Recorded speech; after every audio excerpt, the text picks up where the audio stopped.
Hello दोस्तों, नमस्ते। आप सभी का स्वागत है आपके अपने यूट्यूब चैनल जिसका नाम है commerce authentic by CA and team. आज की इस वीडियो में हम देखने वाले हैं क्लास 12 सेक्रेटरियल प्रैक्टिस यानी कि हमारी एचएससी बोर्ड्स 2023 के लिए हम जो वन शॉट सीरीज कर रहे हैं उसके अंदर हम एसपी का चैप्टर नंबर 12 स्टॉक एक्सचेंज जो कि लास्ट चैप्टर है वो कवर करने वाले हैं। दोस्तों, आप सभी से एक रिक्वेस्ट है कि अगर आपको ये वन शॉट सीरीज हेल्पफुल लगती है, यूजफुल लगती है, तो प्लीज इस वीडियो को लाइक करिए, चैनल को सब्सक्राइब करिए और अपने दोस्तों के साथ भी शेयर करिए क्योंकि शेयरिंग इज केयरिंग। तो चलिए अब बिना देरी किए इस वीडियो की शुरुआत करते हैं। गणपति बापा मोरिये। Stock exchange. तो स्टॉक एक्सचेंज में हम क्या क्या चीजें देखने वाले हैं? सबसे पहले उसका मीनिंग देखेंगे, फिर उसके फंक्शंस देखेंगे, फिर देखेंगे कितने मेजर स्टॉक एक्सचेंजेस हैं इंडिया में। इसके बाद हम जाएंगे इंपॉर्टेंट टर्म्स हैं, कुछ कुछ इनकी वोकेबुलरी है, उन सबको देखेंगे। फिर हम आएंगे सेबी पर, उसके फंक्शंस पर, और लास्टली हम देखेंगे डिस्टिंग्विश। इंट्रोडक्शन पढ़ लेते हैं एक बार। A stock market is an important constituent of capital market। हमने जैसे देखा कैपिटल मार्केट क्या चीज थी, जहां पर हमें लॉन्ग टर्म फाइनेंसिंग की चीजें आती हैं, तो उसके अंदर एक इंपॉर्टेंट कॉन्स्टिट्यूएंट, एक इंपॉर्टेंट पार्टिसिपेंट कौन होता है? Stock market. It is a part of the financial market where corporate securities are bought and sold. It is an organised capital market where second hand securities are bought and sold for investment and speculation purposes. Only listed securities can be traded on stock exchange. तो जब भी हम stock exchange की बात करते हैं तो सिर्फ और सिर्फ यहाँ पर लिस्टेड सिक्योरिटीज आ जाती है। लिस्टेड सिक्योरिटीज का मीनिंग क्या है? Securities those are included in the trading list of a stock exchange. To get its securities listed, a company has to apply to the stock exchange and comply with its rules and regulation. तो देखिए, एक कोई company होती है, company आपको पता है कि it is a separate legal entity different from the owners या फिर शेयर होल्डर्स। तो ऐसी जो कंपनियां होती है जो अपने शेयर्स को पब्लिक में लेके जाना चाहती हैं, लिस्ट करवाना चाहती हैं, तो वो कुछ रूल्स एंड रेगुलेशन फॉलो करके एक स्टॉक एक्सचेंज के पास अप्लाई करती है। और स्टॉक एक्सचेंज के पास एक ट्रेडिंग लिस्ट होती है। एक लिस्ट होती है कि मतलब उसके गुड्स एंड प्रोडक्ट्स क्या हो सकते हैं, उसके प्रोडक्ट होंगे ये सिक्योरिटीज। तो उसकी एक ट्रेडिंग लिस्ट तैयार कर लेता है। ट्रेडिंग मतलब पता है वो बाइंग एंड सेलिंग। तो बाइंग एंड सेलिंग की एक लिस्ट बनाता है, उसके अंदर वो सिक्योरिटीज इंक्लूड हो जाती है स्टॉक एक्सचेंज पर, तब हम उन्हें लिस्टेड सिक्योरिटीज कहते हैं। अब इन्होंने क्या क्या बताया? सबसे पहले तो बताया स्टॉक मार्केट क्या है, एक इंपॉर्टेंट कॉन्स्टिट्यूएंट है कैपिटल मार्केट का। फिर जब फाइनेंशियल मार्केट में जब कॉर्पोरेट सिक्योरिटीज यानी कि कंपनीज के शेयर्स और बॉन्ड डिबेंचर्स वगैरह जब बाय एंड सेल होते हैं तो वो इसके अंदर इंक्लूड होते हैं। और यहाँ पर second hand securities bought and sold, क्यों? क्योंकि पहले तो ओनर के पास थे 100% शेयर, उसके बाद में पब्लिक में है, इसके लिए सेकंड हैंड लिखा है। Stock exchange is also called as secondary market और स्टॉक मार्केट और शेयर बाजार। स्टॉक एक्सचेंज के कई सारे नाम हैं। सेकेंडरी मार्केट भी कहा जाता है इसे, स्टॉक मार्केट कहा जाता है, शेयर मार्केट या फिर शेयर बाजार भी कहते हैं। फिर अब हम आते हैं स्टॉक एक्सचेंज के पे मीनिंग के ऊपर। Stock exchange is a specific place where various types of securities are purchase and sold. The term securities include, securities में क्या क्या आएगा? Equity shares, preference shares, debentures, government securities, bonds etcetera, including mutual funds. तो mutual funds भी इसके अंदर include करने हैं हमें। Stock markets act as an intermediary, एक बीच का बंदा बनता है, किसके बीच में? Between investors and borrowers. एक इन्वेस्टर्स होते हैं, बोरोवर्स होते हैं, उनके बीच में जो होता है इंटरमीडिएरी, उसे हम कहते हैं stock market. To provide safety and stability to the investors, stock exchange in India are regulated by SEBI। अब हम कह रहे हैं कि फाइनेंशियल बातें कहीं पर भी आती है तो एक सेफ्टी तो होनी चाहिए, कोई रेगुलेट करने वाला तो होना चाहिए इन्वेस्टर्स का इंटरेस्ट प्रोटेक्ट करने के लिए, कि भाई हाँ उनको वक्त पर पैसा वापस से मिल जाए, उनका उसके ऊपर जो ब्याज वगैरह है वो मिल जाए। तो उसके लिए हमने एक माई बाप बना रखा है इसके अंदर। जैसे बैंक्स का आरबीआई होता है, वैसे ही स्टॉक एक्सचेंजेस का होता है SEBI. London Stock Exchange was founded in 1571। It is the oldest stock exchange in the world, while Bombay Stock Exchange, which was founded in 1875, is the oldest stock exchange in India। तो अगर world basis पर बात करते हैं तो London stock exchange बनाया गया था जो कि 1571 का बनाया हुआ है, वो oldest stock exchange in the world है। लेकिन अगर इंडिया की बात करें तो बॉम्बे स्टॉक एक्सचेंज BSC जो कि 1875 में फॉर्म किया गया था, वो है इंडिया का ओल्डेस्ट स्टॉक एक्सचेंज। और एक्चुअली इंडिया में दो ही स्टॉक एक्सचेंज है मेजरली, बॉम्बे स्टॉक एक्सचेंज और NSE। फिर आते हैं हम डेफिनेशन ऑफ स्टॉक एक्सचेंज पर।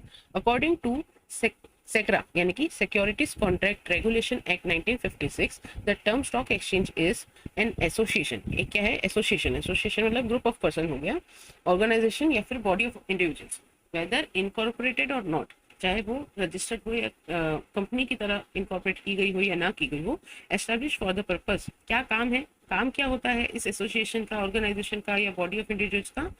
Of assisting, regulating and controlling business in buying selling and dealing in securities. किसमें डील करते हैं भाई? असिस्ट करते हैं, हेल्प करते हैं, रेगुलेट करते हैं, कंट्रोल करते हैं, यानी कि मॉनिटर करते हैं बिजनेस। किसका business? Buying selling and dealing. इसमें सिक्योरिटीज में। तो ये डेफिनेशन दिया गया है सेक्रा एक्ट।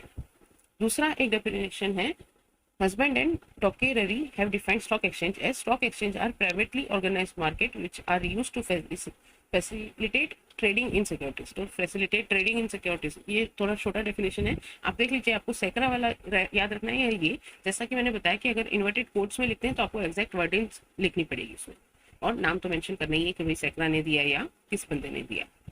तो मीनिंग आपको समझ में आ गया होगा। इन दोनों में से एक लिख सकते हैं, दोनों लिख सकते हैं तो बहुत बढ़िया। अब आगे बढ़ते हैं। इंपॉर्टेंट फीचर्स क्या क्या है? Important features of stock exchange. सबसे पहला फीचर आता है इसका market for securities. Market for securities कैसे कि इस मार्केट में स्टॉक एक्सचेंज क्या एक तरह का मार्केट है, और इसमें हम मार्केट में कुछ ना कुछ ट्रेडिंग चलती है, बाइंग एंड सेलिंग चलती है। तो इस मार्केट में क्या होता है? सिक्योरिटीज का चलता है। तो सिक्योरिटीज मतलब उसके गुड्स हो गए, शेयर्स हो गए, डिवेंचर्स हो गए। Stock exchange is a place where all types of corporate securities as well as government and semi government body securities are traded. ठीक है, तो कॉर्पोरेट सिक्योरिटीज भी आ गया, गवर्नमेंट और सेमी गवर्नमेंट सिक्योरिटीज का भी एक मार्केट बन गया। अब क्या होता है? ये सेकंड फीचर आता है इसका कि सेकंड हैंड सिक्योरिटीज है। सेकंड फीचर क्या है? Second hand securities. Securities traded in stock exchange are those securities which are already issued by the company. Company ने ऑलरेडी इशू कर रखा है। In other words, second hand securities are bought and sold among investor in the stock exchange. जैसे कि एक बंदा खरीद रहा है, एक बंदा बेच रहा है। जो नॉर्मल इंडिविजुअल्स होती है, आम जनता होती है, वही ये ट्रेडिंग करती रहती है। कंपनी ने तो ऑलरेडी इशू कर रखे हैं, अब उसे कौन खरीद रहा है, राम खरीद रहा है, श्याम खरीद रहा है, वो अलग बात है। तो एक तरह से सेकंड हैंड सिक्योरिटीज होती है। थर्ड पॉइंट आता है इसमें कि लिस्टेड सिक्योरिटीज है। Only securities that are listed with the stock exchange can be traded on a stock exchange. जो लिस्ट है, जो रजिस्टर्ड है, वही ये डीलिंग उनकी ट्रेडिंग हो सकती है।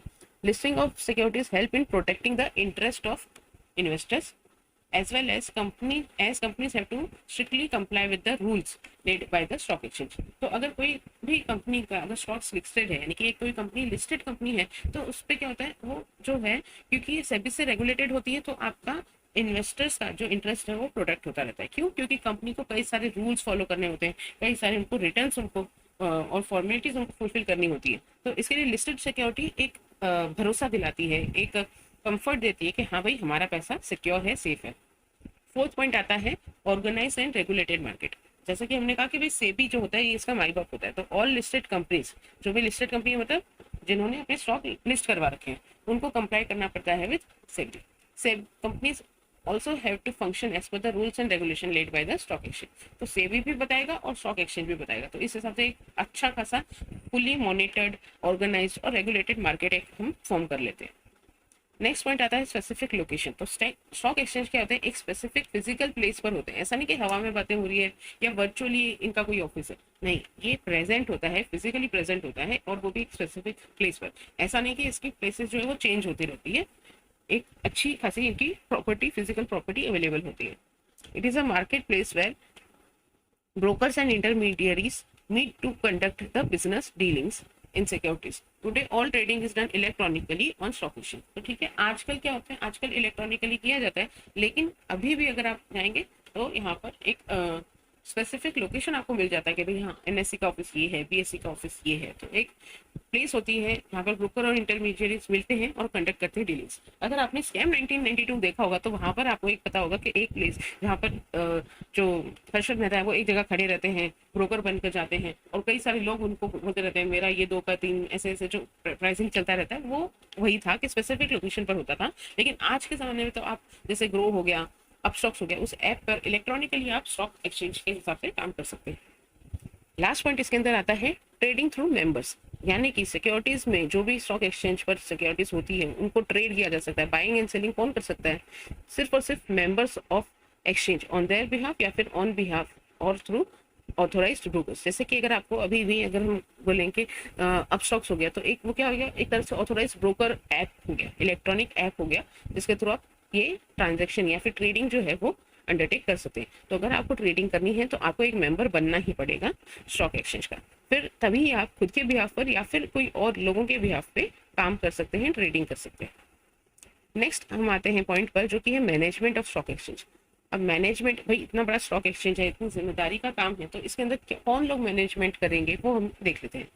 एग्जीक्यूटिव कमिटी जो होती है of stock exchange looks after the overall activities and management of stock exchange. तो एक इसके अंदर एग्जीक्यूटिव कमेटी होती है जो कि ओवरऑल एक्टिविटीज और मैनेजमेंट को देखती है।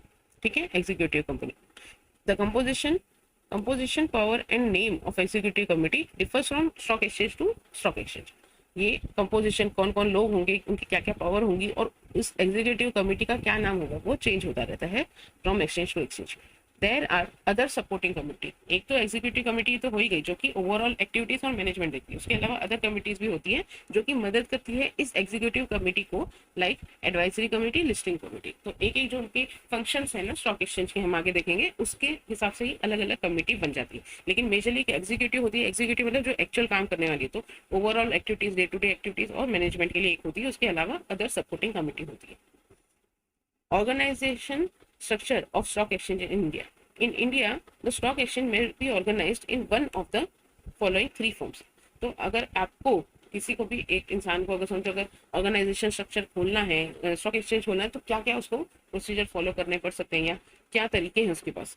सबसे पहला तो है एक voluntary non profit making organisation. Voluntarily कर सकते हैं कि भाई कंपनी क्या है, एनपीओ है, नॉन प्रॉफिट मेकिंग है। दूसरा क्या आ गया, companies liability with limited by shares. इस शेयर्स के लिमिटेड है। शेयर्स का मतलब क्या है कि अपने समझिए कि आपने अगर 1 लाख के शेयर्स ओन कर रखे हैं, तो आप इन केस ऑफ लिक्विडेशन, ये हमेशा जो बातें कब आती है, लिक्विडेशन लाइबिलिटी के ऊपर बातें आती है। तो ये लाइबिलिटी लिमिटेड बाय शेयर्स बोला, यानी कि अगर बातें, अगर इन केस ऑफ लिक्विडेशन यानी कि कंपनी बंद पड़ रही है या नुकसान में जा रही है, कुछ ऐसा हो रहा है, तो अगर नुकसान में जा रही है, एसेट्स उसके कम है और लाइबिलिटी ज्यादा है, तब आपको जो पैसे भरने पड़ेंगे एज अ शेयर होल्डर, वो कितने होंगे, will be limited to the shares hold by you. तो समझिए अगर आपके पास 1 लाख के शेयर है, तो आपको मैक्सिमम 1 लाख का ही लाइबिलिटी चुकानी है। ये हो गया कंपनी लिमिटेड बाय शेयर्स। अगर हम तीसरे पॉइंट पर आते हैं कि company limited with liability limited by guarantee. तो इसमें क्या होता है कि एक जो ओनर होता है वो एक पर्टिकुलर अमाउंट की गारंटी दे देता है कि इन केस ऑफ इंसॉल्वेंसी हुआ या डिसोल्यूशन हुआ, जब असेट्स कम हो जाए और लाइबिलिटी ज्यादा हो जाए, तो मैं एक पर्टिकुलर अमाउंट का गारंटी दे दूंगी कि हाँ भाई मैं इतना पैसा इस केस में चुकाऊंगी। तो वो हो गई company with liability limited by guarantee. तो इन 3 तरीके में से किसी भी एक फॉर्म को हम लेके हम अपना स्टॉक एक्सचेंज को स्ट्रक्चर कर सकते हैं। सेक्रा जो है, सिक्योरिटीज कॉन्ट्रैक्ट रेगुलेशन एक्ट 1956, वो प्रोवाइड करता है rules for their functioning, licensing, recognition and controlling speculation. हर चीज के रूल्स बताए गए कि भाई कैसे काम करेगा, किस हिसाब से लाइसेंस ऑब्टेन करेगा, क्या क्या रिकॉग्निशन की जरूरत है, कहाँ कहाँ से क्या क्या रिकॉग्निशन लेनी होगी, और फाइनली किस हिसाब से कंट्रोल किया जाएगा स्पेकुलेशन को। क्योंकि एक तरह से आपको पता होगा कि हम, आपके पेरेंट्स या बड़े लोग आपको यही बताते होंगे कि ये एक तरह की सट्टेबाजी है, जुआ है।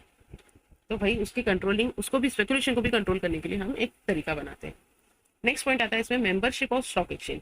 तो the eligibility criteria for membership में differ from stock exchange to stock exchange. ये भी मेंबरशिप भी क्या होती है, एक्सचेंज टू एक्सचेंज डिफर करती है, और इसके हिसाब से बोला है कि जो रिस्पेक्टिव स्टॉक एक्सचेंज की वेबसाइट है उसके ऊपर आप जाके देख सकते हैं इसको।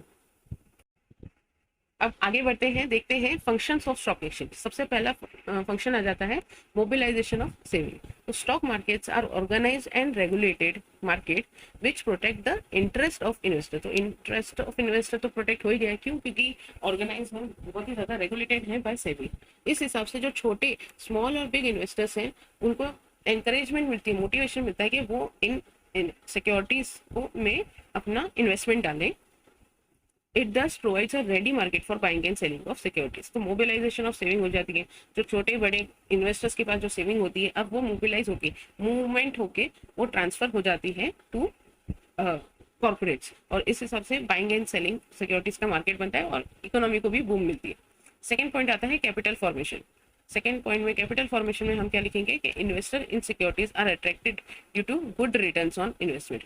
इन्वेस्टर को क्या मिल रहा है भाई, उसको 2 चीजें मिल रही है बहुत अच्छी अच्छी। सबसे पहला तो उसको मिल रहे हैं अच्छे रिटर्न्स मिल रहे हैं अपनी इन्वेस्टमेंट पर, और दूसरी बात हो रही है उसका कैपिटल एप्रिसिएशन। ये दोनों फायदे दिख रहे हैं उसको, इसके लिए वो ये काम करने को तैयार है। This attracts more investor to invest through the stock exchange. Corporates too can easily raise fund by offering various types of securities to meet the needs of different types of investor. The stock exchange serve a tool serves a tool for capital formation. तो वही बात है कि भाई investor को फायदा होना चाहिए, तो उसको दो चीज़ों का फायदा है, गुड रिटर्न्स ऑन इन्वेस्टमेंट और कैपिटल अप्रिसिएशन। जो पैसा है वो भी बढ़ जाता है और अलग से रिटर्न भी उसको अच्छे खासे मिल रहे हैं।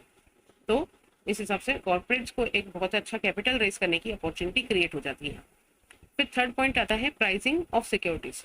तो स्टॉक मार्केट हेल्प करता है, helps to value the securities on the basis of, जब भी हम प्राइसिंग की बात करेंगे तो प्राइस कैसे डिटरमाइन की जाती है, प्राइस डिटरमाइन की जाती है by considering the two factors, that is the demand and supply factors. तो वैसा ही काम हम सिक्योरिटीज में भी करते हैं, क्योंकि सिक्योरिटीज भी अल्टीमेटली एक तरह के गुड्स ही हैं यहाँ पर गुड्स कंसिडर कर रहे हैं।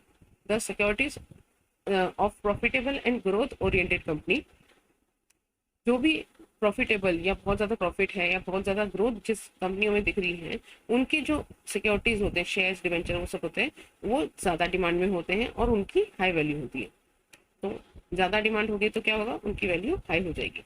Valuation of securities is useful for investor, government and creditors. सबके लिए वैल्यूएशन बहुत ज़्यादा जरूरी है। Investors can know the market value of their investment. The creditors can estimate the credit worthiness of the company. एक कंपनी को पता चल जाता है, क्रेडिटर्स को पता चल जाता है कि भाई इस कंपनी की वर्थ कितनी है। क्रेडिट, जैसे कि अगर किसी को लोन देना होगा तो उसको पता रहेगा कि भाई कंपनी की क्रेडिट वर्दीनेस दिखेगा, भाई कि उसके लोन चुकाने की क्षमता को हम क्या बोलते हैं, क्रेडिट वर्दीनेस।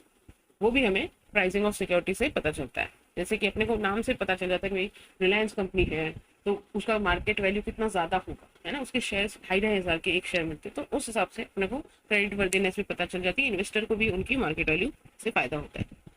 फोर्थ पॉइंट आता है इकोनॉमिक बैरोमीटर। तो एक तरह का इकोनॉमिक बैरोमीटर है, मेजर करने के लिए काम आता है। Stock exchange is a reliable barometer to measure the economic condition of a country. तो जब भी हमको इकोनॉमिक कंडीशन एक देश की देखनी होती है तो हम क्या करते हैं, हम उस कंट्री के स्टॉक एक्सचेंज को देखते हैं, जो कि एक reliable barometer to measure the economic condition. Every major change in country and economy is reflected in the price of shares. जैसे कि देखिए कोई भी मेजर चेंज आ जाता है कंट्री में या कोई की पूरी इकोनॉमी में, वो हमको शेयर मार्केट में देखने को मिलता है। अगर आपको याद होगा 2020 में जैसे कि 22 मार्च को लॉकडाउन लगा था, आप अभी भी अगर नेट पर जाके देखें, अगर हो सकता है तो मैं आपको हेल्प करवाती हूँ। एक बार यहाँ पे कोऑर्डिनेट हम देखते हैं कि एनएससी की वेबसाइट पर चलते हैं। NSC 22 March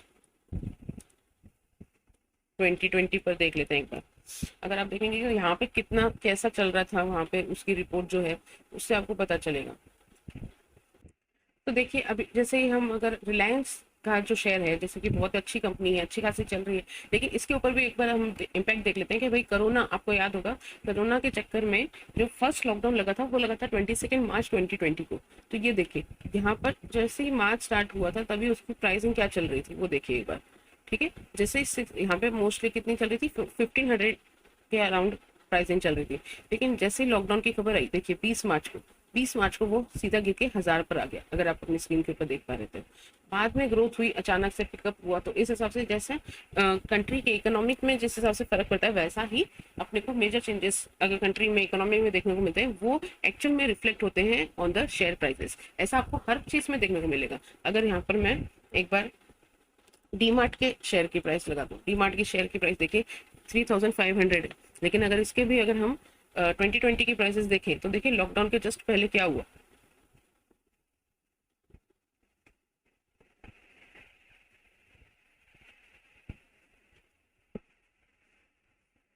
Stock exchange, the rise and fall in the share prices indicate boom or recession in the recession cycle in the economy. अगर राइज हो रहा है तो बूम हो रहा है, बढ़ रहा है, और फॉल हो रहा है तो डूम हो रहा है, डूम यानी कि रिसेशन है।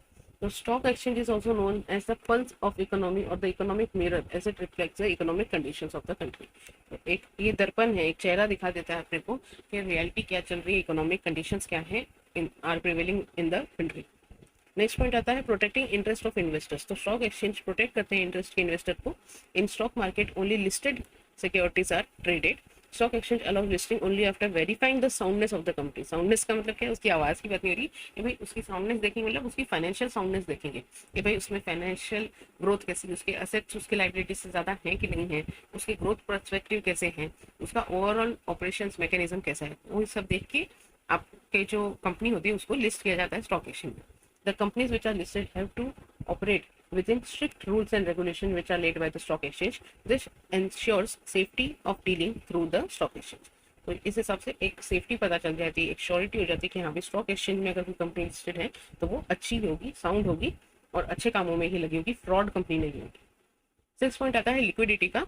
The main function of stock market is to provide ready market to for ready market for sale and purchase of securities. तो क्या करता है स्टॉक मार्केट, क्या करता है, प्रोवाइड करता है एक ready market for sale and purchase of security. The presence of stock market give an assurance to investor that their investment can be converted into cash whenever they want. तो जब भी हमें पैसों की जरूरत होगी हम फटाफट जाके हमारे जो कैश में कन्वर्ट कर सकते हैं हमारे स्टॉक्स को सिक्योरिटीज में। The investor can invest in long term investment project without any hesitation, as because of stock exchange they can convert long term investment into short term and medium term or even liquidate their investment whenever they want। तो अगर आप चाहें तो convert कर सकते हैं long term investment यानी कि मोर देन 12 ईयर्स को आप शॉर्ट टाइम में कन्वर्ट कर सकते हैं, यानी कि लेस देन 12 ईयर कर सकते हैं, 1 ईयर कर सकते हैं, 12 मंथ्स से कम कर सकते हैं, या फिर मीडियम तक भी लेके आ सकते हैं उसको, मीडियम टर्म यानी कि समझ लीजिए 2-2.5 साल तक लेके आ सकते हैं, और या फिर उसको इवन लिक्विडेट भी कर सकते हैं। लिक्विडेट मतलब आप उससे कैश विड्रॉ कर सकते हैं, रिमूव कर सकते हैं, कन्वर्ट कर सकते हैं इनटू कैश। तो एक लिक्विडिटी का एक बहुत अच्छा फीचर इसको देखने में मिलता है। 7th पॉइंट आता है better allocation of capital. The shares of profit making companies are quoted at higher prices and are actively traded. ठीक है, जो भी शेयर होते हैं, शेयर मतलब यहाँ के जो शेयर प्राइसेस की बात हो रही है कि जो शेयर की प्राइस होती है किस कंपनी की, जो कि बहुत ज़्यादा प्रॉफिट मेकिंग है, हाई प्रॉफिट मेकिंग कंपनी है, उनके कोट किए जाते हैं, यानी कि उनकी प्राइसेस अच्छी ऊंची होती है, तो इसके लिए वो एक्टिवली ट्रेड किए जाते हैं। तो इसलिए क्या होता है कि और फ्रेश कैपिटल रेस किया जा सकता है फ्रॉम स्टॉक मार्केट, और नए नए लोग आके इन्वेस्ट करना चाहते हैं उन कंपनीज में जो कि ज़्यादा प्रॉफिट बना रही हैं और उनकी प्राइसेस हाई चल रही हैं और वो एक्टिवली ट्रेड भी हो रही है। The price of security traded in exchange indicates the opportunity for investment. और प्राइसेस से बताती है कि भाई कितनी अपॉर्चुनिटी है हमको खरीदने और बेचने के लिए। So stock exchange facilitate allocation of investor fund to productive and profitable channels. तो यही बात है भाई, घर पे पैसा पड़ा फालतू जा रहा था, अब क्या हो गया, अब उसको चैनलाइज कर दिया हमने प्रोडक्टिव और प्रॉफिटेबल चैनल्स की ओर। 8 पॉइंट आता है contributes to economic growth. Economic growth में कैसा फायदा होता है भाई, वही है कि सिक्योरिटीज जो होती हैं of various companies are bought and sold. Investor invest करते हैं उन कंपनी में और उनको गुड रिटर्न मिलता है इन्वेस्टमेंट, तो एक तरह से उनकी भी इनकम जनरेट हो रही है। जब हम कंपनी की बात करते हैं तो hence companies to try to invest in most productive investment project. अगर लोगों से पैसा उठाया है तो उसको एक अच्छे काम में यूटिलाइज करना है, एक प्रोडक्टिव काम में यूटिलाइज करना है जहां से आपको ज्यादा से ज्यादा रिटर्न मिल सके। तो इस हिसाब से प्रोडक्टिव इन्वेस्टमेंट प्रोजेक्ट्स बनाते हैं। This leads to capital formation as well as economic growth. तो सिर्फ और सिर्फ खाली उस कंपनी की ग्रोथ नहीं होती, ओवरऑल इकोनॉमिक की, ओवरऑल कंट्री की डेवलपमेंट और ग्रोथ देखने को मिलती है। नेक्स्ट पॉइंट आता है इसके अंदर providing scope for speculation to ensure liquidity. Demand और supply of securities in stock exchange permits healthy speculation. Speculation क्या हो गया, सट्टेबाजी हो गई, अंदाजा लगाना हो गया, एक तरह से जुआ हो गया। स्पेकुलेशन का मतलब होता है जुआ, कि क्या हो रहा है आप बिना सोचे समझे थोड़ा स्पेकुलेशन कर रहे हैं। लेकिन यहाँ पर क्या बात हो रही है, आपने शर्त लगा ली, बेट लगा ली, तो ये एक लिक्विडिटी और डिमांड और सप्लाई को देख के होता है। और हेल्दी स्पेकुलेशन अगर हाँ थोड़ा सा सोच विचार करके कोई बेसिस पर अगर स्पेकुलेशन किया जा रहा है तो उस चीज को यहाँ पे एंकरेज किया जाता है, उसकी स्कोप देखने को मिलती है हमें स्टॉक मार्केट में। नेक्स्ट लास्ट पॉइंट आता है इसमें promotes the habit of saving and investment. तो हमने देखा है कि स्टॉक मार्केट क्या करता है, ऑफर करता है attractive opportunities of investment in various securities. बहुत अट्रैक्टिव रिटर्न्स देखने को मिलते हैं कि भाई आपने देखा होगा कि सिक्योरिटीज मार्केट में जाएंगे, अगर आप शेयर्स मार्केट में पैसा लगाते हैं तो 15% तक का आपको पर एनम एवरेज रिटर्न देखने को मिलता है। वहीं अगर हम एफडी की रेट देखें तो वो कितनी चल रही है, वो चल रही है 7.5 से लेके 8 तक। वो भी फिलहाल आजकल थोड़ी सी हो रही है, नहीं तो पहले तो लॉकडाउन के वक्त तो 5% पर आ चुकी थी। और जब हम सेविंग अकाउंट की बात करते हैं तो वो तो अगेन 4 to 5% की रेंज में रहता है। तो इस हिसाब से बहुत अच्छा एक रिटर्न देखने को मिलता है हमें स्टॉक मार्केट में, म्यूचुअल फंड्स में। तो वही बात है कि इन्वेस्टमेंट अपॉर्चुनिटी बहुत अच्छी देखने को मिलती है। These are attractive investment opportunity, जो कि एनकरेज करती है लोगों के कि वो ज्यादा से ज्यादा पैसा बचाएं और ज्यादा से ज्यादा पैसा इन्वेस्ट करें कॉर्पोरेट सेक्टर में, rather than investing in unproductive asset, जैसे कि गोल्ड सिल्वर ज्वेलरी खरीदने के बजाय जो कि अनप्रोडक्टिव एसेट हो गए एक तरह से, उसके बदले कॉर्पोरेट सेक्टर में लगाएं जो कि और ज्यादा प्रोडक्टिव काम करेगा। नेक्स्ट पॉइंट आता है हमारा major stock exchanges in India. तो 2 तरह के स्टॉक एक्सचेंज है, मेजर स्टॉक एक्सचेंज है इंडिया में, हमें यहाँ पे बुक में देखने को मिल रहे हैं। वो है एक बीएसई और एक है एनएससी। सबसे पहले देखते हैं बीएसई यानी कि बॉम्बे स्टॉक एक्सचेंज की ओर। तो बीएसई क्या है भाई, इट वॉज सेटअप इन 1875। कब शुरुआत की गई थी? 1875 में। At that time it was called as the native share और the and stock brokers association. तो जो बीएससी उसका नाम क्या था? The native share and stock brokers association. It is located in the Dalal Street in Mumbai. तो भाई प्रॉपर बॉम्बे में जाएंगे, सीएसटी जाएंगे, तब आपको वहाँ पे दलाल स्ट्रीट देखने को मिलेगी। वहां पर ये बनाया गया था, वहां पे ये फिजिकली लोकेटेड था और अभी भी आपको वो प्लेस देखने को मिल सकती है। It is Asia's first stock exchange. ठीक है, एशिया का फर्स्ट स्टॉक एक्सचेंज है जो कि 1875 में बनाया गया था। It is the first listed stock exchange in India. ठीक है, it is the 11th largest stock exchange in the world in terms of market capitalisation. Market capitalisation मतलब जो कंपनियां, ओवरऑल कॉर्पोरेट सेक्टर्स जो इसके अंदर लिस्टेड हैं, उनके हिसाब से अगर उनका टोटल मार्केट कैपिटलाइजेशन लगाएं, मार्केट वैल्यू निकालें कि भाई number of shares into price of share into all companies, अगर हम ये टोटल निकालें तो ये हम इंडिया में जो है बीएससी जो है वो वर्ल्ड में 11th नंबर पर आता है। It has the largest number of companies listed in it. ठीक है, सबसे ज्यादा कंपनियां इसके अंदर लिस्टेड है। और कितनी कंपनियां लिस्टेड है भाई? Approximately over 5000 companies are listed in it. It is now a demutualised and corporatised entity registered under the Companies Act 1956। तो अभी एक ये डीम्यूचुअलाइज्ड हो गई है और कॉर्पोरेटाइज्ड हो गई। मतलब पहले तो क्या था, ओनरशिप सिंगल हो जाया करती थी, अब क्या ओनरशिप अलग है, मैनेजमेंट अलग है, तो उसको ही बोलते हैं हम डीम्यूचुअलाइज्ड और कॉर्पोरेटाइजेशन। तो ये अलग हो चुका है और अभी ये कंपनी बन चुकी है अंडर द कंपनीज एक्ट 1956, यानी कि अब इसको क्या बोलते हैं हम, कंपनीज एक्ट 2013 के अंदर रजिस्टर हो चुकी है। The BSC switch to an electronic trading system in 1995। तो 1995 में ही दलाल स्ट्रीट के ऊपर काम खत्म होकर एक आपकी इलेक्ट्रॉनिक ट्रेडिंग सिस्टम ही शुरुआत हो चुकी थी। This automated screen based trading platform is called BSc online trading, यानी कि बोल्ट। बीएससी ऑनलाइन ट्रेडिंग यानी कि बोल्ट के नाम से जानी जाती है, जो कि ये ऑनलाइन ट्रेडिंग सिस्टम है।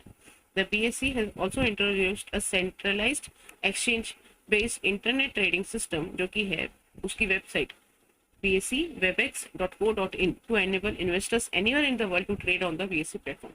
तो इसके लिए आपको इंडियन सिटीजन होने की जरूरत नहीं है, आप कहीं पर से भी इन्वेस्ट कर सकते हैं, from anywhere in the world trade कर सकते हैं आप बीएससी के प्लेटफॉर्म पर। तो ये सब जो मैंने चीजें हाईलाइट की वो आपको याद रखनी है। अब हम आगे बढ़ते हैं और देखते हैं नेशनल स्टॉक एक्सचेंज यानी कि एनएससी। तो एनएससी है, it was set up by a group of leading Indian financial institution in 1992। तो 1992 में ये ऑर्गेनाइज किया गया था, सेटअप किया गया था, जो कि क्या है, एक कंपनी है। और again it was recognised as stock exchange in 1993। अगले साल उसको स्टॉक एक्सचेंज की तरह रिकॉग्नाइज किया गया अंडर सेक्रा एक्ट। सेक्रा यानी कि सिक्योरिटीज कंट्रोल रेगुलेशन एक्ट के अंदर। और ट्रेडिंग एक्टिविटीज इसके अंदर स्टार्ट हुई उसके और अगले साल। तो देखिए 1992 में एक कंपनी बना ली, किसने बनाई भाई? ये group of leading Indian financial institution ने कंपनी बनाई, उसको रिकॉग्नाइज किया गया as a stock exchange in 1993। और ये रिकॉग्नाइज कौन करता है? ये रिकॉग्नाइज करता है सेक्रा यानी कि securities exchange board of securities contract regulation act 1956। और लास्टली उसके अंदर ट्रेडिंग एक्टिविटीज फाइनली जो थी, जो बाइंग एंड ट्रेडिंग हो रही थी सिक्योरिटीज की, वो अगले साल शुरू हुई यानी कि 1994 से। It is the largest and most modern stock exchange in India. तो लार्जेस्ट तो ये है, सबसे बड़ा, मतलब ऐसे एरिया वाइज और वैसे बोलेंगे तो लार्जेस्ट वैसे है मार्केट कैप के हिसाब से बॉम्बे स्टॉक एक्सचेंज, और मोस्ट मॉडर्न स्टॉक एक्सचेंज है।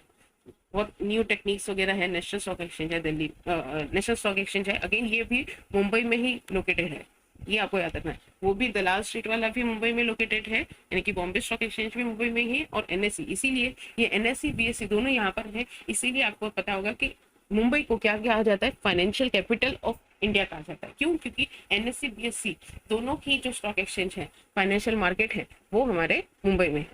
It was first demutualised electronic it was the first demutualised electronic exchange in India. तो ये सबसे पहले डीम्यूचुअलाइज किया गया था, यानी कि वही इसकी ओनरशिप और मैनेजमेंट अलग है, ये सबसे पहले एनएससी में की गई थी।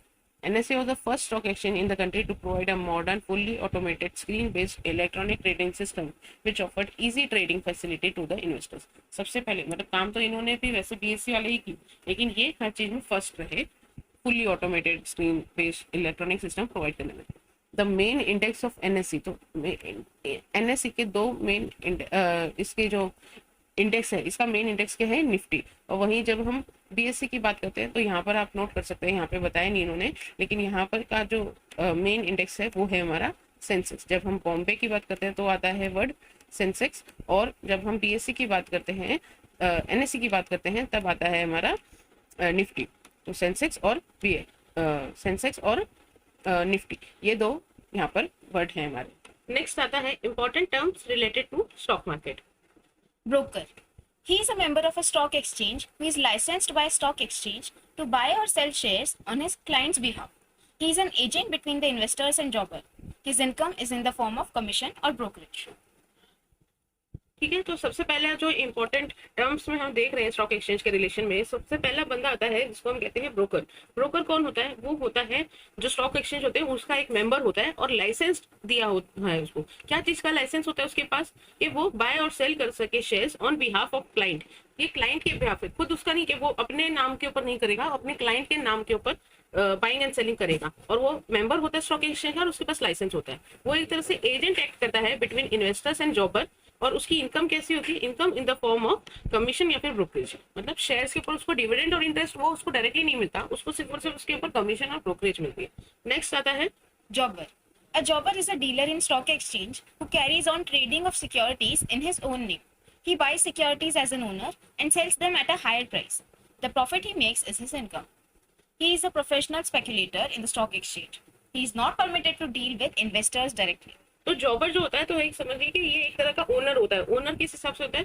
कि खुद के नाम के ऊपर सेलिंग बाइंग एंड सेलिंग करता है सिक्योरिटीज की। तो ये एक तरह से डीलर होता है। और ये जैसे हम ब्रोकर की बात कर रहे थे उसको क्या मिल रहा था? कमीशन और ब्रोकरेज मिल रही थी। लेकिन जॉबर जो होता है वो खुद के नाम में सिक्योरिटीज खरीद रहा बेच रहा है। तो आपको अगर कोई भी चीज बिजनेस, आप प्रॉफिट कैसे कमाएंगे, इनकम कैसे करेंगे?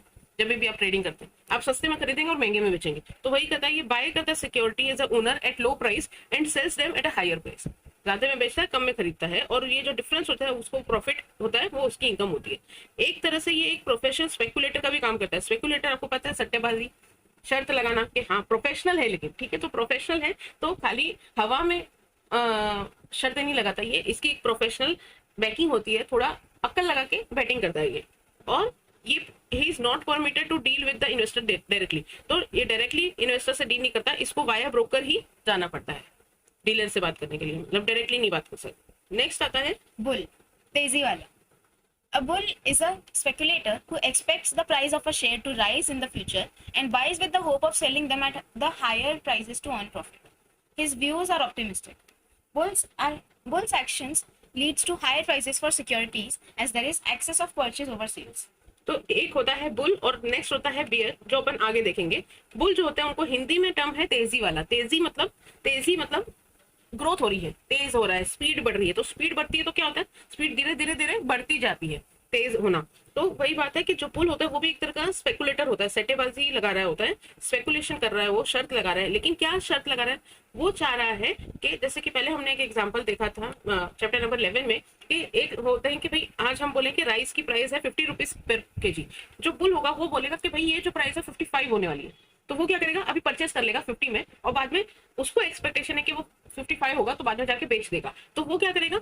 Access of purchase over sales. कोई चीज बेचेगा नहीं, सब चीजें खरीद खरीद के रख लेगा। क्यों? क्योंकि उसको लग रहा है कि आगे जाके प्राइस बढ़ेगी, जब बढ़ेगी तब वो बेचेगा। वही है कि फ्यूचर में प्राइस राइज होने वाली है and buys with the hope of selling them at a higher price to earn the profit. हर जगह पे आपको प्रॉफिट कमाने का एक ही तरीका है कि सस्ते में खरीदो और महंगे में बेचो। तो वही रूल यहाँ पे फॉलो होता है। और इसके व्यूज ऑप्टिमिस्टिक है। ऑप्टिमिस्टिक कैसे? ये सोचा ना हर चीज की ग्रोथ होगी, इकोनॉमी ग्रो होगी।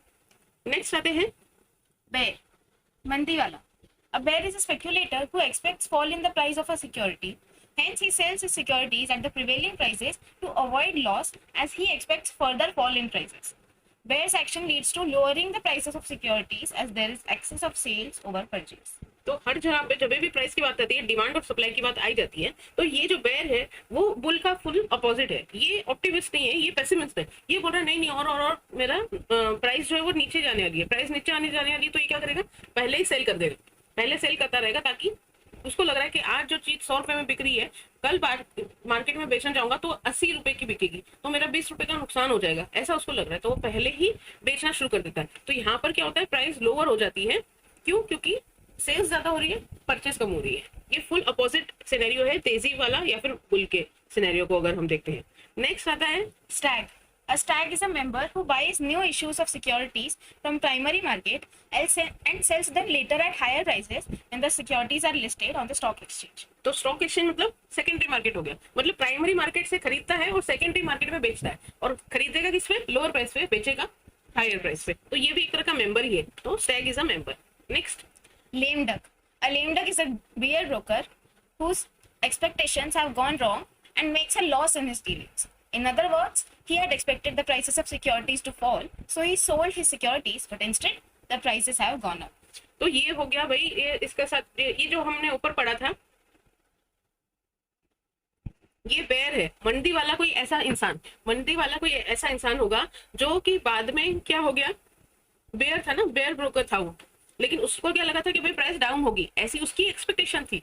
ये सोच की बात होती है यहाँ पर कि उसको सामने वाले को लग रहा है कि बढ़ने वाली प्राइस है, या सामने वाले को लग रहा है कि घटने वाली प्राइस। तो यहाँ पर जब हम लेम डक की बात करते हैं तो ये एक ऐसा बंदा होता है जो बेरिश सोच का था, उसको लग रहा था कि मार्केट नीचे जाएगा, लेकिन एक्चुअल में क्या हुआ, रियलिटी में हुआ कि भाई मार्केट ऊपर चला गया, तो उसकी एक्सपेक्टेशन गलत हो गई। इस वजह से इसको लेम डक, डक का मतलब होता है जीरो। डक जैसे हम गेम वगैरह में खेलते हैं, क्रिकेट होता है, बैडमिंटन पे भी जो जीरो पे आउट हो जाता है उसको बोलता है डक। तो वो जीरो पे आ गया, तो ये एक ऐसा इंसान होता है जिसने लॉस कर लिया है अपनी डीलिंग में। कोई भी इंसान प्रॉफिट के लिए काम करता है, लेकिन इसको लॉस हो गया न चाहते हुए भी। तो अदर वर्ड्स में क्या हो गया कि इसकी एक्सपेक्टेशन थी कि भाई चीजें प्राइसेस फॉल होगी, तो क्या हो गया, इसने पहले ही बेच दिया, और पहले ही बेच दिया, इसको बाद में मालूम पड़ा अरे यार प्राइस तो ऊपर चल गई, अरे रे फालतू में नुकसान करा लिया खुद का। तो ये हो गया लेम डक। नेक्स्ट आते हैं Wolves. A wolf is a broker who is smart speculator. He is quick to judge the trends in the market and trades quickly, thereby making profit.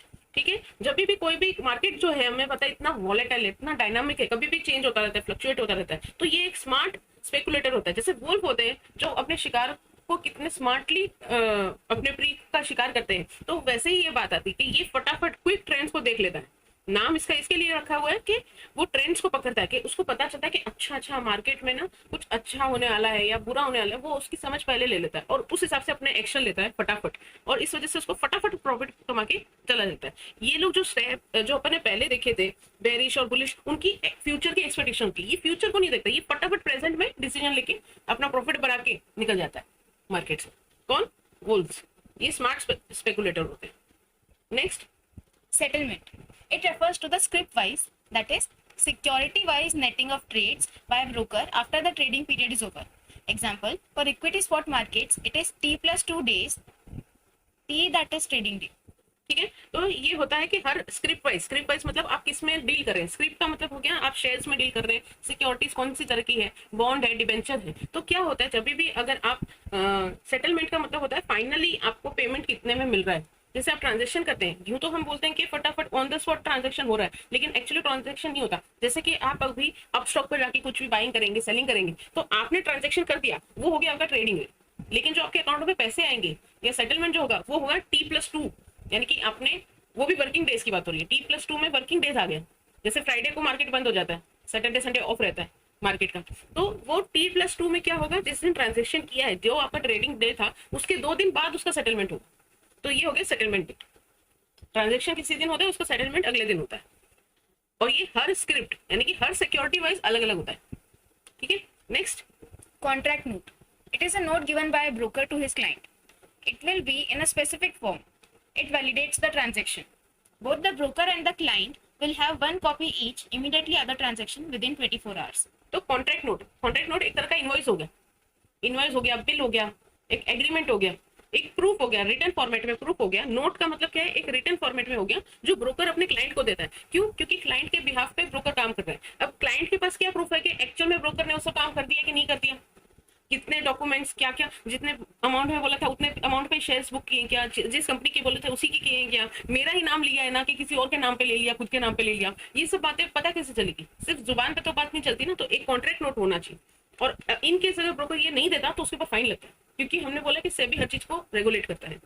तो ये क्या है, एक स्पेसिफिक फॉर्म में बना के उसको देना पड़ता है, और ये ट्रांजैक्शन की वैलिडिटी देता है कि हाँ भाई ये ट्रांजैक्शन हो गया है और ये वैलिड है, अब ये एक्चुअल में शेयर्स या सिक्योरिटीज परचेज या सेल हो चुके हैं, उसको वैलिडिटी कर देता है। आप खाली जाएंगे रूम खरीदने जाएंगे, बोले हाँ रूम तेरा हो गया, ऐसे नहीं होता ना, एक एग्रीमेंट बनाना पड़ता है फॉर्मल। तो बोथ ब्रोकर और क्लाइंट के पास एक कॉपी होती है, दोनों के पास कब होती है, 24 घंटे के अंदर दोनों के पास कॉपी पहुंच जानी चाहिए। देगा कौन?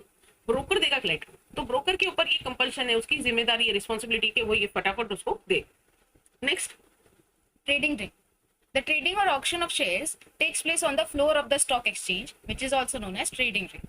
These days, there is no trading room as all these transactions are done electronically. तो जैसे कि आपने स्कैम 1992 देखा होगा, उसके अंदर क्या होता है कि हर्षद मेहता जो होता है वो एक तरह से ब्रोकर का काम करता है और वो डायरेक्टली लोगों से पूछता है हाँ कितने का बेचना है, कितना का बेचना है। तो एक जगह रहती है, एक फिजिकल स्पेस रहती है, तो जिस रूम में वो लोग काम कर रहे होते हैं उसको हम ट्रेडिंग रिंग बोल देते हैं। जैसे बॉक्सिंग जिस रूम में था तो उसको भी एक रिंग बोलते हैं, बॉक्सिंग रिंग। तो जहां पर बॉक्सिंग की जा रही है उसको एक स्पेस दे दिया, उसको एक डिजाइन कर दिया कि उसकी बाउंड्री बना दी। तो वैसे ही ये होता है। लेकिन आजकल क्योंकि हम डीमैट अकाउंट करते हैं और आप दलाल स्ट्रीट पर जाके या एनएससी बीएससी में जाके खुद से परचेस नहीं करें, तो इसके लिए अभी कंसेप्ट हट गया है। लेकिन आपको सिर्फ पता होना चाहिए कि एक जगह जहां पर जिस फ्लोर पर स्टॉक एक्सचेंज का ऑक्शन हो रहा है, बाइंग एंड सेलिंग हो रही है, उस जगह को हम क्या बोलते हैं, ट्रेडिंग रिंग। आजकल ये सब कुछ क्या होता है, इलेक्ट्रॉनिकली होता है, घर बैठे बैठे।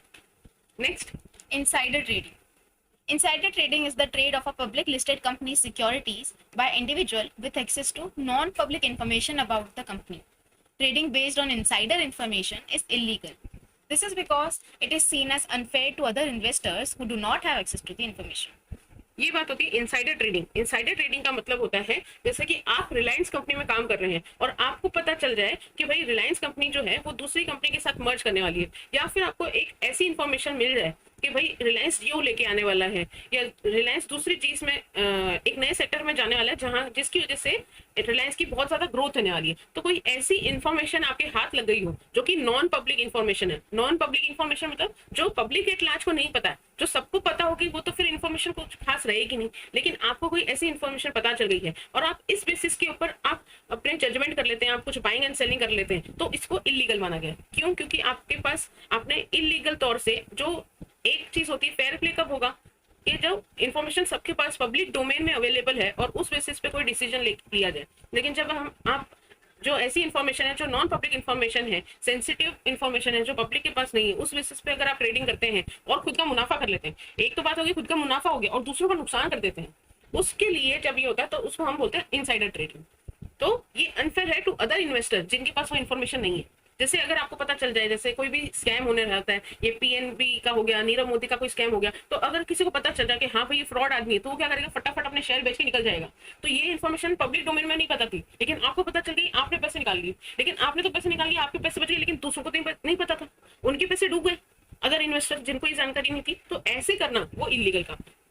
पब्लिक डोमेन में जो पब्लिक इंफॉर्मेशन के बेसिस पे किया जाता है तो ये अच्छा रहता है। इनसाइडर ट्रेडिंग बहुत ही बड़ा कंसेप्ट है और बहुत ही क्रूशियल एक इंपॉर्टेंट एस्पेक्ट आता है जब भी हम फाइनेंशियल की टर्म्स में बातें करें या फिर सेबी के पॉइंट ऑफ व्यू से देखें। ये एक क्राइम है, बहुत बड़ा क्राइम है। Next, Day trading. The practice of buying and selling of securities within the same trading day before the close of the markets on that day is called day trading. Day trading का हो गया, ये actually सट्टेबाजी है जिसके लिए आपके parents आप बोलते होंगे कि मार्केट से दूर रहो, कि इसकी लत लग जाती है।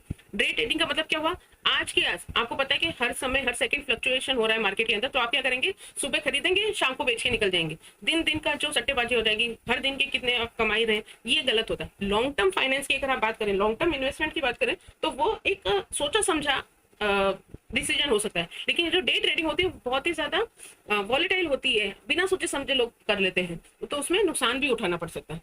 तो ये डे ट्रेडिंग खतरनाक होता है। लेकिन इसमें आपको कंसेप्ट आपको क्या समझना है कि इसमें बाइंग एंड सेलिंग हो जाती है with in the same trading day.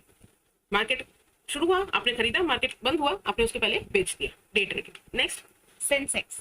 It is the index of the BSE which represents the increase or decrease in prices of stocks of selected group of companies. Sensitive index is called Sensex, is made up of 30 largest and actively traded stocks of listed companies. It was created in 1986. तो एक तरह का आपने देखा होगा, एक index fund होते हैं आजकल, मोस्टली आपने सुना होगा कि एक्चुअली अगर आपको इन्वेस्टमेंट करनी है तो उसका सबसे अच्छा तरीका होता है कि आप कोई इंडेक्स फंड में आपके पैसे लगाएं, चाहे फिर आप एसआईपी से कर रहे हो या जैसे भी आप परचेस करना चाहते हो लमसम बेसिस पर। इसमें क्या होता है, अब हमने देखा हमारे इंडिया में मेजरली दो तरह के स्टॉक एक्सचेंज है। मेजर स्टॉक एक्सचेंज दो ही है सिर्फ, एक है बॉम्बे स्टॉक एक्सचेंज और दूसरा है नेशनल स्टॉक एक्सचेंज। दोनों के दोनों मुंबई में है, इसी के लिए मुंबई को फाइनेंशियल कैपिटल कहा जाता है। तो जब हम बीएससी की बात करते हैं, बीएससी का एक इंडेक्स, एक बेस समझ लीजिए, इंडेक्स मतलब क्या हो गया, एक उसका बेस हो गया, तो वो क्या है, सेंसेक्स। लेकिन जब हम एनएससी की बात करते हैं, एनएससी का क्या है, निफ्टी, आगे हम पढ़ेंगे। तो सेंसेक्स की जब बात करते हैं तो उसके अंदर 30 लार्जेस्ट एक्टिवली ट्रेडेड कंपनी के स्टॉक एक्सचेंज है, जो लिस्टेड कंपनी है, अच्छी अच्छी कंपनियां, उनकी टॉप 30 ले लेते हैं, तो उसमें क्या इंक्रीज क्या डिक्रीज हो रहा है वो एक पर्टिकुलर ग्रुप के बारे में हमको जानकारी मिलती है। उस बेसिस पे हम पूरी मार्केट को जज करते हैं। ये कब क्रिएट किया गया था? ये किया गया था 1986 से। और इसमें मतलब कंपनियां बदलती रहती है जैसे जैसे टाइम बदलता है, लेकिन मोस्टली जो अच्छा प्रॉफिट कमाने वाली है, बड़ी बड़ी कंपनियां, रिलायंस वगैरह, सारी कंपनियां इसके अंदर आ जाती है। इंडेक्स का मतलब क्या है? Index is a measurement of changes in security price. It is a benchmark index of the stock market. देखा, बेंचमार्क सेट करता है कि पूरे स्टॉक मार्केट में क्या क्या चल रहा है, क्योंकि इसमें हर सेक्टर से एक एक टॉप की कंपनियां उठाई ली जाती है और इस हिसाब से हम पूरे इकोनॉमी को जज कर पाते हैं। Next, Nifty. It is the index of the NSE. It is made up of 50 listed companies. It includes all the 30 Sensex stocks. It was created in 1996. तो ये 1996 में बना, उसके 10 साल बाद बना। बीएससी का जो सेंसेक्स है उसके 10 साल बाद बना, और इसमें 50 लिस्टेड कंपनीज है। तो भाई 50 में ऑलरेडी 30 तो सेंसेक्स वाली आ जाती है, क्योंकि वो टॉप की अच्छी अच्छी कंपनी है। अच्छे अच्छे बच्चे को तो हम लेंगे ना, उनको थोड़ी छोड़ देंगे। उसके अलावा 20 और जिनमें पोटेंशियल है, जिनमें हाँ ये भी और अच्छे बच्चे हैं, उनको निकाल के हम एक निफ्टी इंडेक्स बनता है, जो कि सेफ एंड सिक्योर रहता है। अगर आप इन दोनों चीजों में इन्वेस्ट करेंगे तो आपका मतलब नियर गारंटी है कि आपका पैसा डूबेगा नहीं, ग्रो ही होगा। Next, Rally. If the Sensex or Nifty moves in upward direction over a period of 14 to 20 trading sessions, it is called as rally. Bulls are active during the market rally. ठीक है, जब rally होती है, rally मतलब क्या होता है? Rally run जो होती है कि 4-5 पार्टिसिपेंट्स होते हैं और वो अपनी अपनी रेंज तक भागते हैं और फिर दूसरे को आगे देते हैं कि फिर वो आगे रेस कंटिन्यू करेगा। एक रनिंग रेस होती है। तो वैसे ही रैली में क्या होता है? सेंसेक्स और निफ्टी में क्या होता है? मूव करते हैं अपवर्ड डायरेक्शन, यानी कि सब कुछ अच्छा अच्छा हो रहा है। रैली मतलब रैली यानी कि क्या बोलते हैं उसको, कारवां बढ़ता गया। तो कारवां में क्या होता है? लोग जुड़ते जाते हैं और सब लोग आगे बढ़ने की सोचते रहते हैं। तो अपवर्ड डायरेक्शन की जब बात आती है तो इसमें क्या होता है? जब 14 टू 20 ट्रेडिंग सेशन हो गए, इतने सारे ट्रेडिंग सेशन हो गए और सब क्या कर रहे हैं? ग्रो कर रहे हैं, उसको हम बोलते हैं रैली। तो इसमें कौन एक्टिव होंगे? जो सोच रहे हैं ऑप्टिमिस्टिक हैं, जो सोच रहे हैं प्राइसेस बढ़ने वाली है। तो ये कौन हो गए? बुल्स। बुल्स एक्टिव होते हैं जब मार्केट की रैली चल रही होती है। उसका अपोजिट आ जाता है क्रैश। नेक्स्ट है crash. If the Sensex or Nifty moves in downward direction, it is called as crash. Bears are active during this period. तो बेयर्स आर एक्टिव, यानी कि बेयर्स आर एक्टिव यानी कि सब लोग बेच के निकल रहे होते हैं। जैसे कि आपको पता होगा, जैसे कोरोना का टाइम आया था तो सब ऐसे हो गए, अरे ये क्या हो रहा है, मार्केट क्रैश हुआ जा रहा है। या फिर जैसे अभी देखेंगे, रिसेंट एकदम एग्जांपल देखेंगे तो जो अदानी ग्रुप के साथ हुआ, अचानक से कोई इन्फॉर्मेशन आई और सब लोग क्या करने लगे? बेरिश हो गए, बेरिश एक्टिव हो गए, सब अदानी के स्टॉक मार्केट एकदम से डाउन आने लग गया, तो क्रैश होने लग गया। क्यों? क्योंकि सेंसेक्स और निफ्टी वो डाउनवर्ड मूवमेंट दिखाने लगे और बेरिश एक्टिव हो गए। बेरिश यानी कि सब लोग बेच के निकलने लगे, तो वो आ गया क्रैश। नेक्स्ट आता है Market capitalization. It is the total value of a company's outstanding issued shares multiplied by its current market price. It indicates the worth of the company. तो market capitalisation is nothing but number of shares issued multiplied by the current market price. तो current market price हर समय बदलती रहती है, number of issues जो है वो कांस्टेंट रहते हैं। तो वो दोनों को मल्टीप्लाई करोगे तो एक टोटल वैल्यू मिलेगी, उसको हम क्या बोलते हैं? Market capitalisation, market worth. तो ये कंपनी की वर्थ बताती है कि भाई मार्केट में उसकी कितनी अच्छी प्राइस चल रही है। Next, Stop loss. नाम ही सजेस्ट कर रहा है इसका, स्टॉप लॉस, यानी कि लॉस होगा लेकिन उसको एक लिमिट दे दिया, स्टॉप कर दिया इसको। It is an instruction or order given by an investor to the broker to buy or sell a security when it reaches a certain price. This instruction is given by the investor when he wants to avoid losses when the prices fall below the stock price. ठीक है, तो stock price के below पे भाई इतने पे ही खरीदना है, इतने पे बेचना है। ठीक है, अगर गिरने लग जाए तो भाई 100 का ही मैं झेल सकता हूँ, 100 के नीचे जाने लगे तो फिर तू बेच के निकल जाना। मतलब ये एक तरह का एक क्राइटेरिया होता है जिसके थ्रू आप क्या करते हैं? अपना लॉस जो है उसको अवॉइड कर देते हैं, उसको स्टॉप कर देते हैं। नुकसान होगा लेकिन इतने तक ही होगा, ऐसा नहीं कि अनलिमिटेड नुकसान हो जाए। तो ये किसी तरह से लिमिट कर देता है, तो स्टॉप लॉस, लॉस को स्टॉप कर दिया। नेक्स्ट आता है हमारा SEBI, securities exchange board of India. The Securities Exchange Board of India, SEBI, is the regulator of the capital markets in India. The SEBI was established in 1992 under the Securities and Exchange Board of India Act 1992. It has its headquarters in Mumbai and has many regional and local offices all over India. तो सेबी जो है वो एक regulator है, main regulator है, माई बाप है किसका? कैपिटल मार्केट इन इंडिया का।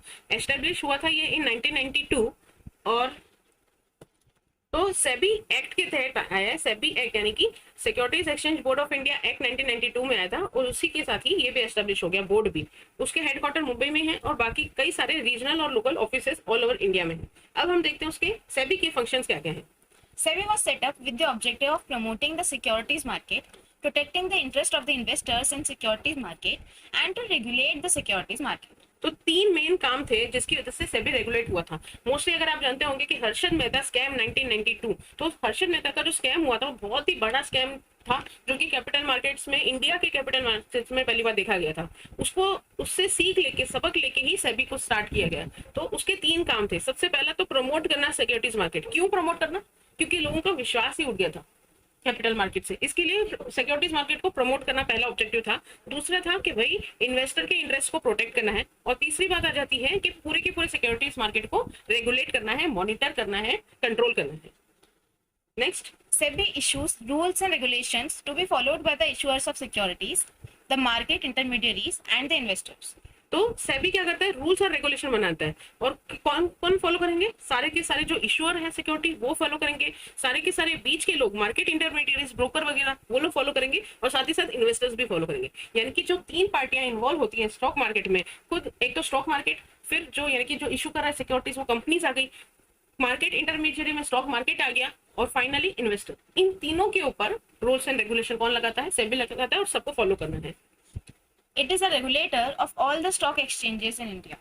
तो ये रेगुलेटर है सारे के सारे जितने भी स्टॉक एक्सचेंज इंडिया में है। मेजरली सिर्फ दो हैं, एनएससी और बीएससी, लेकिन उसके अलावा भी कई सारे स्टॉक एक्सचेंज है इंडिया में। सबका माई बाप कौन है? सेबी। फिर आते हैं हम मेन आंसर पर, जो कि है various functions of SEBI. The various functions of SEBI are to protect the interest of investors in securities market, to promote the development of securities market, to regulate the business in stock exchanges and any other securities market, तो ये तो जो हमने तीन M बोले थे वही बात यहाँ पे रिपीट होगी। Next, to register and regulate the working of stockbrokers, sub-brokers, share transfer agents, bankers to an issue, trustee of trust deeds, registrars to an issue, merchants, bankers, underwriters, and such other intermediaries who may be associated with securities market. तो यानी कि in short सब intermediates का नाम दिया है। आपको जितने नाम याद रखते हैं रह सकते हैं वो रख लीजिए। सबसे पहली बात क्या कि वो रजिस्टर और रेगुलेट करता है। मतलब एक आपको रजिस्टर करना पड़ेगा, यानी कि मेंबर बनना पड़ेगा, वहां के मेंबर बनना पड़ेगा, और आपके ऊपर रूल्स रेगुलेशन फॉलो होंगे। किसके ऊपर पॉइंट है ये? Register and regulate all the intermediates. Next, To register and regulate the working of the depositories, depository participants, custodians of securities, foreign institutional investors, credit rating agencies. तो next point आ जाता है register भी करना है, regulate करना है सारे के सारे डिपॉजिटरीज को, एनएसडीएल, ये सब जो होते हैं हमारे, जहाँ पर आपने देखा होगा एनएसडीएल वगैरह, अलग अलग तरह के डिपॉजिटरी होते हैं, डिपॉजिटरी पार्टिसिपेंट्स होते हैं, उसके अंदर कस्टोडियंस होते हैं। ये बाकी सारे जो हमने हमारी हो गई ना, ये क्रेडिट रेटिंग एजेंसीज भी हो गई, साथ ही साथ जैसे अपस्टॉक वगैरह हो गया, जो एक प्लेटफॉर्म होता है जिसके थ्रू, जिसको यूज करके आप ट्रेडिंग और कर सकते हैं, उन सबको रेगुलेट करना है और उनको रजिस्टर करना है। ऐसा नहीं कि हर कोई आके ये बिजनेस में खड़ा हो जाए, तैयार हो जाए, उसको पहले रजिस्टर करना पड़ेगा और सारे के सारे रूल्स रेगुलेशन फॉलो करने पड़ेंगे।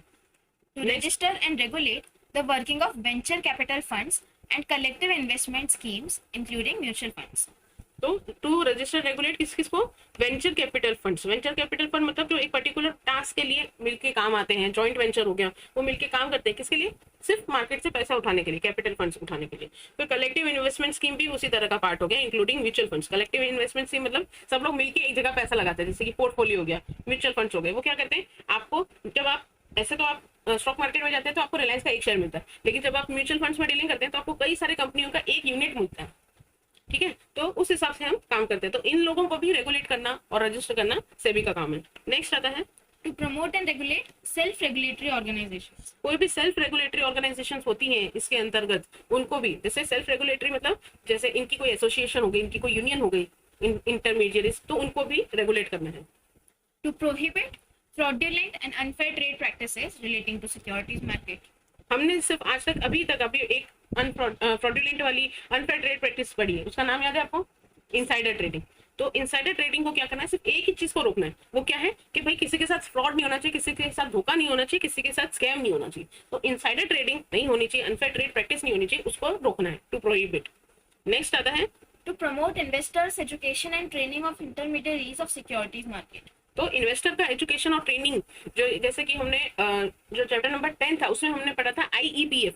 आईईपीएफ क्या होता है? Investor education and protection fund. तो ये एक फंड भी बनाया गया है, खास करके फंड मतलब उसमें पैसे जमा किए जाते हैं किसके लिए? इन्वेस्टर के प्रोटेक्शन के, इन्वेस्टर के एजुकेशन के लिए। वो भी सेबी का ही काम है। और लास्टली आती है बात टू प्रोहिबिट insider trading. तो खास करके इन्होंने अलग से बता दिया, एक तो बोल दिया कि prohibit fraudulent unfair trade practices. उसके अलावा सोचिए इनसाइडर ट्रेडिंग कितना ज्यादा इंपॉर्टेंट है कि इन्होंने अलग से बोला है कि भाई इस काम को तो प्रोहिबिट करना है। तो ये टोटल 10 फंक्शंस हो गए हमारे सेबी के।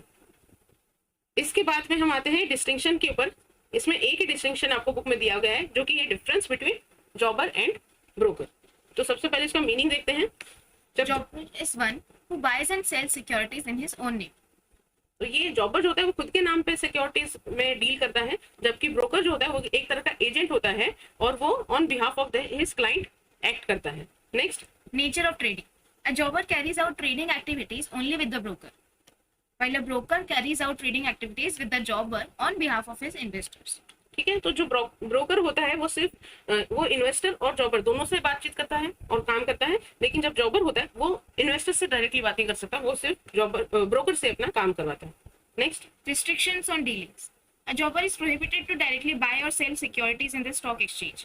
Also, he cannot directly deal with the investors. तो जो जॉबर होता है ना वो डायरेक्टली स्टॉक एक्सचेंज में जा सकता है, ना डायरेक्टली इन्वेस्टर से डील कर सकता है, लेकिन जो ब्रोकर होता है He acts as a link between the jobber and the investors. He trades, that is, buys and sells securities on behalf of its investors. तो ये जो होता है वो लिंक होता है किसके बीच में? ब्रोकर मतलब क्या है? एक लिंक है between the जॉबर and the investor, और वो इन्वेस्टर के बिहाफ पे सिक्योरिटीज को बाय और सेल करता है। नेक्स्ट आता है Agent. A jobber is a special mercantile agent, and a broker is a general mercantile. General mercantile agent और स्पेशल मर्केंटाइल एजेंट। दोनों एक प्रकार के एजेंट ही है, लेकिन ये जनरल है और वो स्पेशल। स्पेशल किस हिसाब से कि ये लार्ज क्वांटिटी में खुद का मुनाफा करता है, खुद के बेसिस पे करता है, और ये जनरल है, ये एक के लिए स्पेसिफिक नहीं है। ये स्पेशल है क्योंकि ये खुद के लिए करता है, और ये जनरल है क्यों? क्योंकि ये कई सारे लोगों से डील करता है। Next, Form of consideration. A jobber gets consideration in the form of profit, and a broker gets consideration in the form of commission or brokerage. तो जैसा कि हमें पता है कि ब्रोकर क्या होता है, वो क्लाइंट के बिहाफ पर सेल करता है, तो उसको डायरेक्टली प्रॉफिट नहीं होता, वो कमीशन और ब्रोकरेज चार्ज करता है। लेकिन जब हम जॉबर की बात करते हैं तो वो क्या करता है? सस्ते में खरीदता है, महंगे में बेचता है। तो इस हिसाब से जो डिफरेंस होता है वो उसका प्रॉफिट होता है, और वही उसका फॉर्म ऑफ कंसिडरेशन है। तो इसके साथ ही हमारा चैप्टर नंबर 12 जो है स्टॉक एक्सचेंज का, वो यहाँ पे कंप्लीट होता है। आई होप आप सभी को ये वीडियो लेक्चर पसंद आया होगा और हेल्पफुल होगा, ताकि आप अपने अच्छे मार्क्स सिक्योर कर सकें। अगेन आपको रिमाइंड करा दूं, चैप्टर नंबर 11 और 12 कंबाइंड आपको 10 to 13 मार्क्स के शॉर्ट देखने को मिलने वाले हैं। तो आई होप ये वीडियो आपको हेल्प करे। अगर हेल्प करता है तो प्लीज इस वीडियो को लाइक करिए, चैनल को सब्सक्राइब करिए और अपने दोस्तों के साथ भी शेयर करिए। और याद रखें, क्योंकि सीखना शुरू तो जीतना शुरू। All the very best. That's it for this video.